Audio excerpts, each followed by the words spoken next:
இந்த உலகம் உருவாகிறதுக்கு முன்னாடியே உருவான முதல் சிவன் கோவிலை பற்றி உங்களுக்கு தெரியுமா?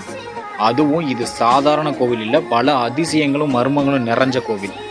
இதுதான் உத்தரகோச மங்கை மங்களநாதர் கோவில். இந்த கோவில் தமிழ்நாட்டில் உள்ள ராமநாதபுரம் மாவட்டத்தில் அமைஞ்சிருக்கு. மண்முந்தை மங்கை பின்னைன்னு ஒரு பழமொழி இருக்கு. இதுக்கு காரணம் இந்த உத்தரகோச மங்கை தான். இது 3000 வருஷம் பழமையான கோவில். இங்கே தான் ராவணனுக்கும் மண்டோதரிக்கும் கல்யாணம் ஆச்சுன்னு சொல்கிறாங்க. இதுக்கு ஏன் உத்தரகோசை மங்கைன்னு பேர் வந்துச்சு தெரியுமா? உத்திரம்னா ரகசியம், கோசம்னா சொல்றது, மங்கைனா பார்வதி தாய். அதாவது பார்வதி தேவிக்கு சிவன் வேத ரகசியங்களை சொன்னதால தான் இது உத்தரகோச மங்கைன்னு பேர் வந்திருக்கு.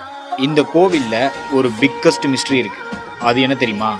இந்த உலகத்திலேயே மரகதத்தால செய்யப்பட்ட நடராஜ சிலை இங்க தான் இருக்கு. அதுவும் 5 அடி உயரமுள்ள பச்சை மரகதக்கல். இதுல ஆச்சரியம் என்னன்னா, இந்த சிலை வருஷத்துக்கு 364 நாளும் சந்தன காப்பு பூசப்பட்டிருக்கு.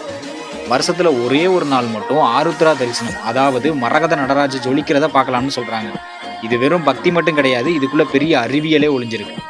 இங்க இருக்கிற யாழி சிலைகளோட வாய்க்குள்ள ஒரு கல் உருண்டை இருக்கும். அதை நம்ம கையால சுத்தலாம், ஆனா வெளியே எடுக்க முடியாது. இந்த கோவில்ல ஒளி அதிர்வுகள் ரொம்ப அதிகம். அதனாலதான் விலை மதிப்பற்ற சிலையை பாதுகாக்க சந்தனம் பூசுறாங்க. இந்த கோவில்ல இன்னொரு அற்புதமான அதிசயம் இருக்கு. இங்க இருக்கிற இலந்தை மரம், இந்த மரத்துக்கு 3000 வருஷம் இருக்குன்னு சொல்றாங்க. ஆச்சரியம் என்னன்னா, இந்த மரம் இத்தனை வருஷமா பூக்கவும் இல்லையா, காய்க்கவும் இல்லையா, அப்படியே உயிர்ப்போட இருக்குன்னு சொல்றாங்க. இது 3000 வருஷம் பழமையானதுன்னு சொன்னாலும் புராணங்கள் படி இது பல யுகங்கள் பழமையானது. இந்த கோவிலை பத்தி நீங்க என்ன நினைக்கிறீங்கன்னு கமெண்ட்ல சொல்லுங்க. இதே போல இன்ட்ரெஸ்டிங்கான ஸ்டோரிஸ்லாம் தெரிஞ்சுக்கணும்னு நினைச்சீங்கன்னா இந்த வீடியோவை லைக் பண்ணிட்டு நம்மளை ஃபாலோ பண்ணிக்கிட்டு ஓம் நம சிவாயன்னு கமெண்ட் பண்ணுங்க. நானே உங்களுக்கு சொல்றேன்.